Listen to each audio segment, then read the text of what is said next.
Good morning. Pag-usapan po natin ang patungkol sa production ng oil sa Pilipinas. Why we sell our own oil to the oil suppliers to process it and they will sell it back to us and pay them big profit. Sayang. Nandito na mayroon na tayo, pinapaprocess natin sa iba, anin ibabalik sa atin, malaki na ngayon ang kanilang ipatong doon, magbabayad tayo ng malaking profit para sa kanila. At mayroon daw tayong sinasabing 10,000 barrels per day of oil, but wala tayong distillation plants. Sana nakapag-save na ang gobyerno ng malaking pera dito. Pakinggan po natin ang balita sa telebisyon. May itinatago palang yamang langis ang isang barangay sa probinsya ng Cebu. Yan ang kinumpirma ng Department of Energy matapos ang mahigit 9 na taong pagsusuri ng isang kumpanya sa lugar. Ang tanong, mapapakinabangan na ba ito ng ating bansa? May report si Trisha Zafra. Ito ang Barangay Olango sa bayan ng Aluginsan, isang fourth-class municipality sa Cebu. Pero sa bulbunduking barangay na ito, nadiskubring may natatago palang yamang langis matapos ang mahigit 9 na taong exploration. Napatunayan ng Australian company na Gas to Grid Limited na meron ngang langis sa bahaging ito ng Visayan Basin. That's on a quarter-inch chunk. Sa kuha ng gas to grid noong nakaraang taon, makikita ang gas flare. Malakas at tuloy-tuloy ang buga ng apoy. Patunay raw na may langis nga sa Barangay Olango. Kinumpirma ito ng Department of Energy.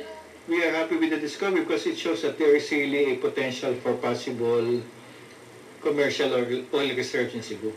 Pero wag daw munang magdiwang dahil hindi pa tiyak kung mapapakinabangan ito. We still need to do a lot of work, like doing additional appraisal work or drilling work, studying further the data that was gathered from the drilling, testing the oil for its quality, if it can be refined in our refineries in the Philippines, and most important to find out how big the reserves are. Sa inisyal na drilling, 100 to 200 barrels of oil per day o BOPD ang nagmumula sa oil well sa Cebu. Maliit daw ito kung ikukumpara sa 300,000 BOPD na daily demand ng langis ng Pilipinas. We discovered oil in Manigin Island a few years ago.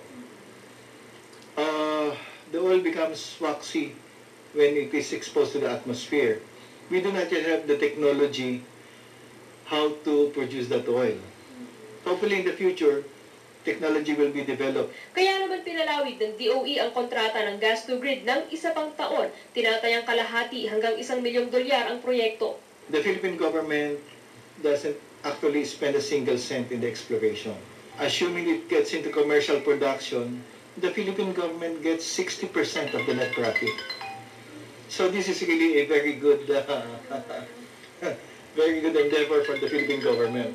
Sa ngayon, tanging ang Galloc Field sa Hilagang Palawan ang commercial oil producer ng Pilipinas. Bagamat 10,000 barrels kada araw ang nagagawa nito, hindi ito nagagamit sa bansa dahil hindi raw compatible sa ating refineries. Ang bagong diskubring langis sa Cebu malapit sa komunidad, kaya umaasa ang lokal na pamahalaan ng Cebu na mabibigyan ng trabahong kalaunan ang mga residente roon at bumuti ang kanilang mga buhay. Sinasabi po na mayroon tayong langis at hindi napakikinabangan.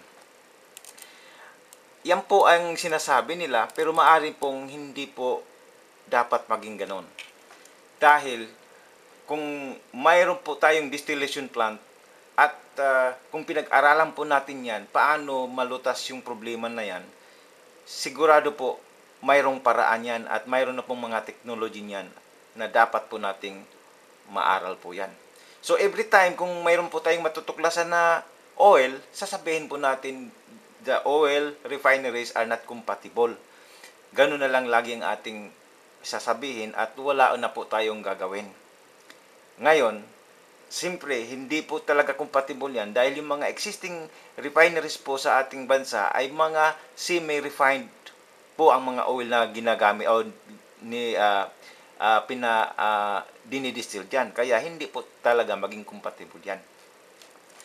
Ngayon, wala nga tayong technology, bakit po hindi natin pag-aralan? Bakit po hindi tayo mag-research paano natin may put up at paano na rin natin ma-resolve ang problema na yan. Sinasabi natin waxy. Siyempre, pag na-distill po yan, katulad po ng tubig, kapag na-distill po yan, maiwan po yung mga impurities. So, yung mga hindi po kasali sa dapat na magandang oil na yan, maiiwan yan kapag na-distill po yan. Kung sinasabi po nating wala yung teknolohiya at wala tayong program, ano man ang ating aasahan sa kinabukasan? Hindi, wala rin. Why are we contented to continue paying to the oil refineries big profits when we have the chance to make it our own?